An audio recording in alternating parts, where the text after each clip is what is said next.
Oscar Bevis, IFL TV, proudly sponsored by Everlast here at York Hall. And it's the first time you've been at York Hall, Bradley Ray, which really shocked me because I feel like every boxer and his dog have been here, but you somehow ain't. I know, yeah, I'm losing my York Hall virginity. Yeah, I've just never been. Just never. So I was supposed to box here as an amateur, and the fight fell through. And I don't tend to venture out of Manchester very often to get a bit scared.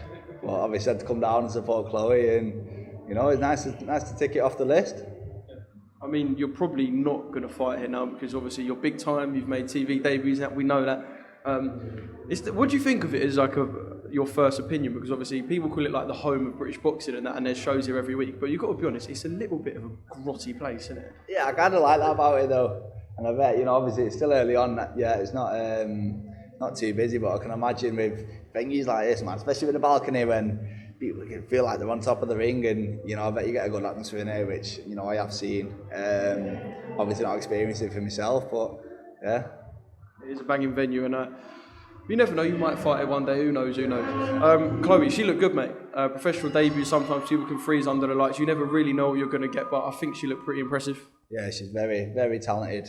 I'm excited about her, looking forward to the future, and I think other people should be excited as well. From what I've seen in the gym and what she's capable of, she's going to do very well, and I think people should really get behind her. It's different with the female fighters these days because let's be honest, the gap between starting your career and the top of the tree is like there's not much in between. I mean, bridging the gap is so much easier than, for example, when you started out bridging to where the middleweight champions are. So you can confidently look at some of the females and think you can go all the way. Do you look at Chloe and think she can do really well in this sport? Yeah, 100%. Like you said, there's not really much depth, especially at her weight, and there's probably not many girls knocking about. Easily in a couple of fights' time, she could be looking at titles. Doesn't necessarily mean that she has to be rushed or she has to be, but I'm sure Ricky and Blaine and the team are going to pick the right fights at the right time for her, and I'm sure somewhere along the line that she'll be fighting for them titles and winning them. She's going to beat you to a world title, Brad. She's going to beat you to a world title. Might just get an English title or something by the time she's unified.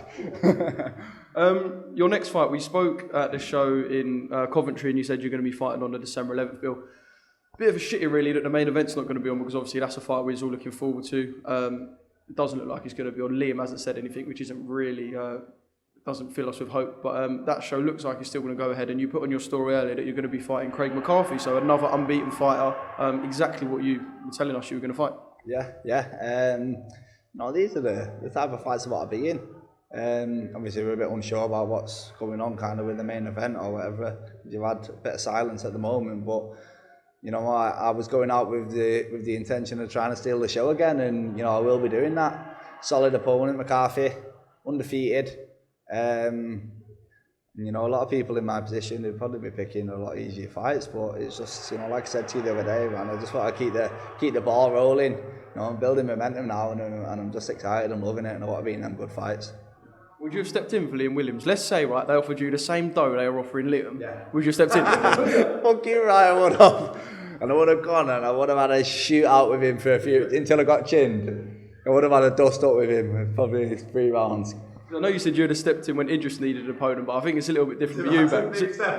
Big step up, but you would have done it. That's a big step up, like Idris Virgo to fucking Kashif, like. Mate, I would have done it for the dough, don't worry. We're always going to talk about these domestic fights now, and I spoke to Brad Pauls is here, Linus Adofi is here, obviously they're both with Wasserman. We're at a Wasserman show tonight, so you've got December 11th to think about, but there's just a couple of opponents off the top of my head when I saw they was here. I was thinking, they're interesting fights. Yeah, definitely. Like we've said before, the middleweight division domestically is booming. It's absolutely bouncing. Your Dofi, I think, has got a British title fight coming up. Probably a couple of steps ahead of me. You know what I mean? I still need to get some rounds under my belt before I'm at that stage. Brad Paul is probably a little bit more around my level. Good fight, but there's so many good fights, and I'm excited about the future. I've showed not asked me, I will take these fights. I've shown it in my last 2. I've shown it in my next one. You know what I mean? These are the type of fights I want to be involved in, and if everyone else is game, you know what I mean, I'm more than happy to get in there and be in some entertaining fights, put some bums on seats and get people talking, you know what I mean? That's what it's all about. I'm just enjoying it at the moment, and I want to keep the momentum going, and you know, whoever wants it, you know where I am. Whoever wants it can have it. Obviously look forward, like I said, to seeing you on December 11th. Just one more thing, did you watch Demetrius Andrade at the weekend? I did, yeah, I did. He's good, isn't he? I know there's been a bit of question marks about because he hasn't fought the top in the division, but he is good, isn't he? He is very good, and I can see, you know, why people wouldn't want to fight him. He's tricky, he's awkward, but he's not just that.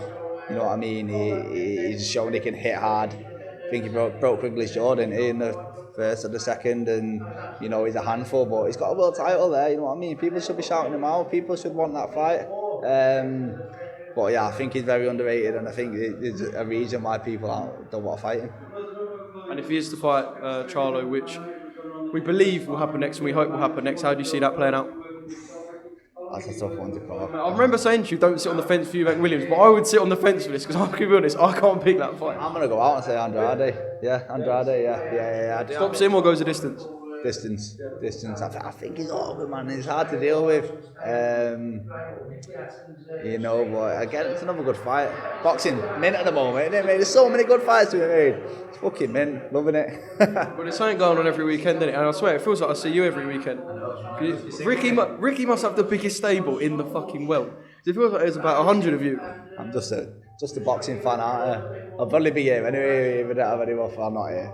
Have you ever actually been in a training camp, or do you just travel around watching everyone else? Just a boxing fan, aren't I, mate? Just a little fangirl. I just love it. But no, you know, I go everywhere to support our stable, the Hatton camp, and yeah, it's just good. I like going to boxing shows, interacting with people like you, giving you the raw content. Not very raw, this, is it? Nothing raw about this, to be fair. Just quite. I need to sort of drag someone in for it to be more like drag Brad Pauls in for it to be. At the moment, it's very cooked for me. No, I don't think that'd be very raw, to be fair. You know, I've just let on to him there, and fucking business, innit? At the end of the day, you know what I mean? There's no hard feelings. Someone would have to proper rub me up the wrong way for it to get raw. Idris Virgo style. Actually, well, what I do? I'm not cutting that out, by the way. You can't have that for the fucking header. Someone has to rub. What I think we'll do now is we'll leave the interview on a better note by you telling the fans what you're going to deliver on December the 11th. Don't fight the night. I want knockout of the night. Yeah, so whatever it is, you know, I'm coming for entertainment. I'm going to put on a show just like I did last time out, and I'm just going to show people a little bit more what I can do. You know, I've shown I can do 1-round demolition jobs. I'm shown that I can have 8-round toe-to-toe wars. You know what I mean? And I've got a lot more in my locker, and I'm just excited to show that.